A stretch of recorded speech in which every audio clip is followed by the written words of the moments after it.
Hey, this is Nolan with the Well-Dressed Window, and today we're going to be talking about how to change the batteries in your PowerView Gen 3 remote. To do this, you'll need your remote, 2 CR2032 batteries, and either a flathead screwdriver or a quarter. Simply use your screwdriver or quarter to pop it out of your pebble or surface mount if that's what it's in.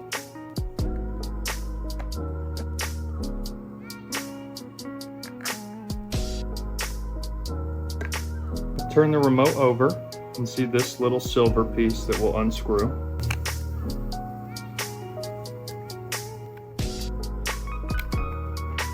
When that's loose enough, it'll just fall right off the back. We'll pop each battery out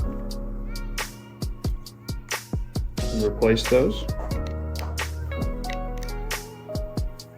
Then just line up this bottom lip on the back of your cover with this little slot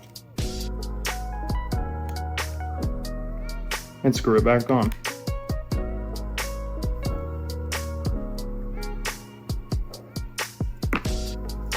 Just like that, you've changed the batteries in your PowerView Gen 3 remote.